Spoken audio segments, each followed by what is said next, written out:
Komitmen yang kuat dalam membangun Aceh serta berintegritas diharap menjadi alasan masyarakat untuk memilih sosok kepala daerah di Pilkada pada November mendatang.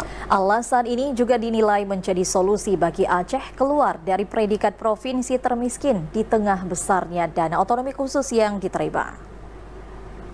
Rekomendasi memilih kepala daerah ini disampaikan menyusul mulai mencuatnya nama-nama calon gubernur maupun bupati dan wali kota yang bakal maju dalam pemilihan kepala daerah pada November 2024. Selain diusung partai politik baik lokal maupun nasional di Aceh, sejumlah nama juga bakal maju dari jalur independen.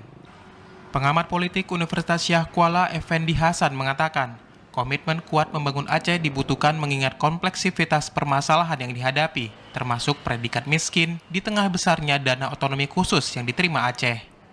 Selain itu, integritas yang dimiliki kepala daerah menjadi modal penting mewujudkan kemakmuran di tengah berbagai potensi yang dimiliki Aceh. Menurut Effendi, komitmen kuat dari masyarakat juga menjadi faktor utama dalam proses melahirkan sosok kepala daerah berintegritas. Pemilihan yang didasari pada kepentingan maupun pembagian tertentu dipastikan tidak akan membawa perubahan yang berarti bagi Aceh.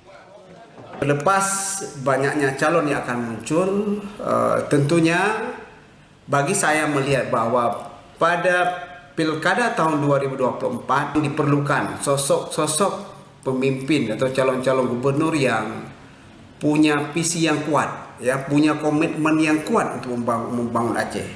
Tentunya juga dia punya integritas yang kuat serta bermoral tinggi untuk membangun Aceh. Maka dalam konteks ini saya sangat berharap kepada masyarakat Aceh dengan kepentingan tertentu. Apalagi berdasarkan pembagian tertentu. Pilihlah berdasarkan visi dan misi mereka, terutama komitmen mereka untuk membangun Aceh. Seperti diberitakan, jelang pemilihan kepala daerah yang berlangsung November mendatang, penjaringan bakal calon kepala daerah baik provinsi maupun kabupaten kota mulai dibuka partai politik baik lokal maupun nasional di Aceh. Tak hanya kader partai, sejumlah nama dari jalur independen juga digadang-gadang bakal maju memeriahkan kontestasi pemilihan kepala daerah di Aceh. Dari Banda Aceh, Arman Konadi, TVRI Aceh melaporkan.